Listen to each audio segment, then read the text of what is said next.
profesionālo pieredzi. Vispirms Malda Caune esmu, jā. Esmu no Salaspils. Esmu Salaspils domas deputāte. Esmu Salaspils domas priekšsēdētāja 2. vietniece. Tas ir jau 2. gadu. Pirms tam esmu bijis tāpat Salaspils novada domē, strādājusi ar finansēm. Esmu bijis finanšu un grāmatvedības uzskaitas daļas vadītāja. Aptuveni 8 gadus. Pirms tam esmu strādājusi Centrālajā statistikas pārvaldē. Pēc tā maza brītiņa esmu pastrādājusi Ladā, tas ir Lielrīgas reģionālajā lauksaimniecības pārvaldē ar projektiem. Esmu bijis projektu daļas vadītājas vietniece, pārbaudījis Eiropas projektus. Tas ir lielākais bijis tas mans darbs.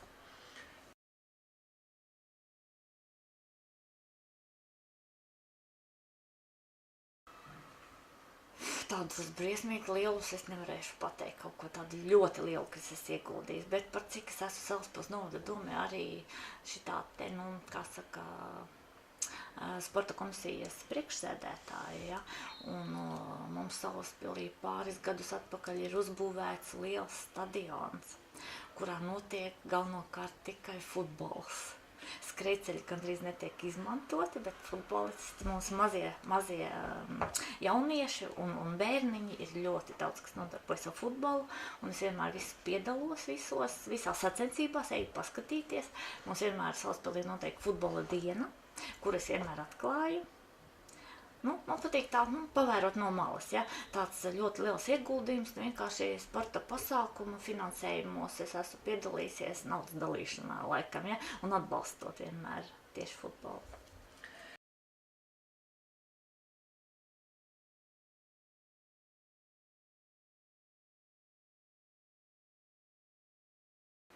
Galvenais ir strādāt pie viņiem. Galvenais, lai viņi ir uzlikt uz papīra. Lai tu redzi to redzējumu pats savām acīm, ja? Lai tu iztēlojies to nākotni, jo vienmēr ir jābūt tam mērķim, uz kuru tu aizēji, ja? Un lai to mērķi sasniegt, tev ir jābūt tie pakāpieniņi, pa kuriem tu ej, un tad tu nonāc līdz tam mērķim. Protams, tos pakāpienus var arī šo to pamainīt, ja? Jo dzīvē ne jau viss mums tā notiek, to, ko mēs gribētu, daudz kas mainās. Un tad lai nonāktu līdz tam mērķim, es tā domāju, ka ir ļoti daudz jāstrādā, un daudz kas arī šeit droši vien ir jāmaina.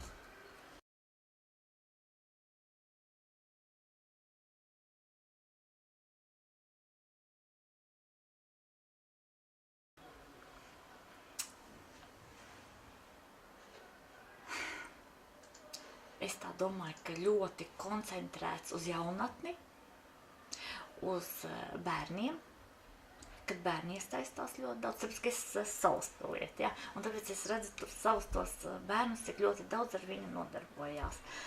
Un, protams, es redzu droši vien, kad visas tās komandas, kas startē, kad viņas iziet, tā kā es neesmu tāda ļoti liela fane futbola. Tas ir ļoti slikti teikts no manas puses, ja? Ja es vairāk ar cipariem darbojos, nevis ar futbola bumbām.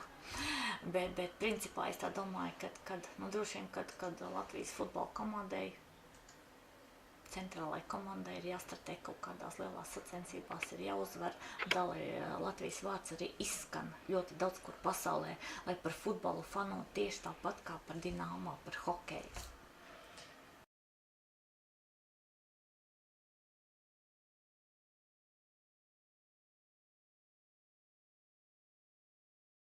Es pat esmu sportiste. Mana dzīve vienmēr saistīsies ar sportu. Es pat esmu garo distanču skrējēja, maratoniste, lai gan man tie gadi jau tādi, diezgan jau tādi daudz. Neteiksim, varbūt ļoti daudz, bet es esmu kopā ar Prokopčuku skrējusi Ņujorkā. Tad, kad viņu uzvarēja, tieši tajā gadā arī skrēju. Esmu bijis ļoti daudz, kur citur skrējusi. Un fanoju par futbolu, tāpēc, ka tas ir tas ātrais veids, kā ātri un kaut kā nonākt pie mērķa, tā bumbu dabūt vārtos. Tā filozofiski es runāju, ja? Un man tas aizrauj, man vienkārši patīk skatīties. Citreiz skatos tās Argentīnas komandas un visas tās tie trakie, kur spēlē, kur ļoti ātri un fiksi pārvietojās pa laukumu. Un, protams, tie rezultāti visi kādi ir. Un par cik man patīk tas pārītis, Behema, ja? Tad fanoju par viņiem. Un vienreiz uz ielas atceros, to gan es tā pateikšu tā. kandidēju arī uz saimnes vēlēšanām, protams, un eju pa ielu pirms saimnes vēlēšanām. Un var sakot, man pretīm nāk, un tas laikam būs tā ļoti likumsakarīgi un kaut kas saistīts ar visu šito kopā. Nāk tāda grupiņa, arī filmēšanas grupa, un prasa tā, vai jūs pazīstat Māri Verpakolski? Kas tas tāds ir? Es tā ātri domāju, kas tas varētu būt. Man kā sievietē prasa, droši vien, ka tas varētu būt kaut kāds baigies modelis. Es saku, nē, tas ir futbolists laikam.